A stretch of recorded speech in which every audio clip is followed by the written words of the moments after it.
One of the basic and main tools in the world of the information and communication technology is the computer. Since its beginning, it has come to play an essential role in the human being life, that we do not imagine life without this important tool. The knowledge society requires its application in every area in which it operates.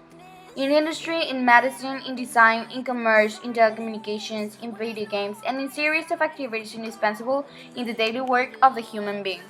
To understand its function and its main parts will allow you to use it in a more productive way, applying it in the different activities that you get on, achieving a more effective performance.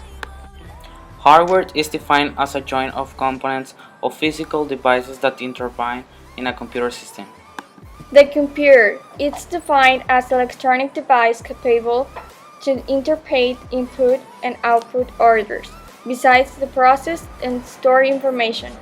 The components of a computer can be classified according to the function they perform in input devices, output devices, processing, and storage.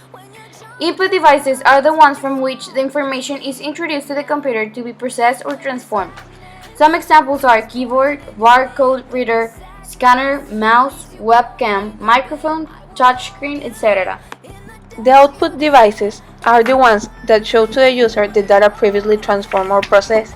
The most used are the printer, which shows the information in written form, the monitor, which presents the information in a visual form, and the speakers, which present the information in a sound form. Storage devices. They are the ones that permit to store or to save information. These are classified in main and second memory. The main memory. This memory acts directly with the CPU in all the input and output operations, allowing to store and recover instantly data and programs with which it is working. Basically, it is composed by ROM, read-only memory, and RAM, random access memory.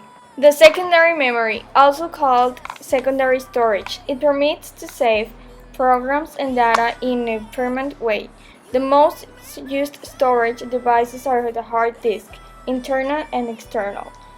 The floppy disks are already become obsolete. Compact disc, CD, digital video disc, DVD, memory USB, among others. Processing devices. The central process unit, also called CPU, is the component in charge to transform data into information. It is considered as the brain of the computer, where most of the operations are carried out. Among the most important are the arithmetic and logic operations. The central process unit is hosted in one single chip called microprocessor. This microprocessor is connected to other devices through a main board called motherboard, which is installed inside a special cabinet. The software is the set of instructions or programs that are introduced in a computer in order to carry out a process.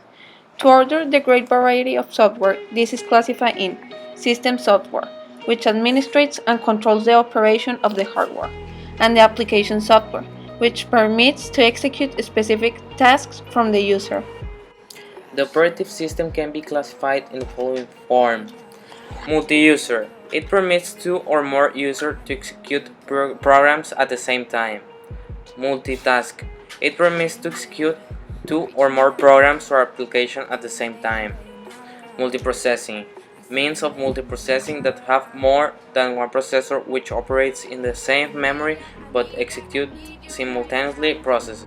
There are some types of interface. Command line is where the user introduces the instructions or command formed by characters. Graphical interface. In this interface, the execution of commands and programs achieved by selecting figures or icons.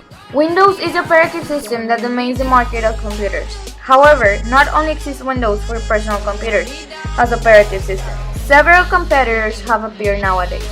For example, Linux, Ubuntu, Mac OS X, etc. Once Windows is loaded in memory, there appears a window called Desktop. Desktop is the working area and it occupies the entire screen. Mouse pointer permits to select and execute applications. Icons. They are objects on the desktop. Represent programs, folders, and files. Taskbar. It is used to give access to many applications. And finally, some icons that are found in the computers are the recycle bin, shortcuts, files, and folder. Don't let me down. Don't let me down.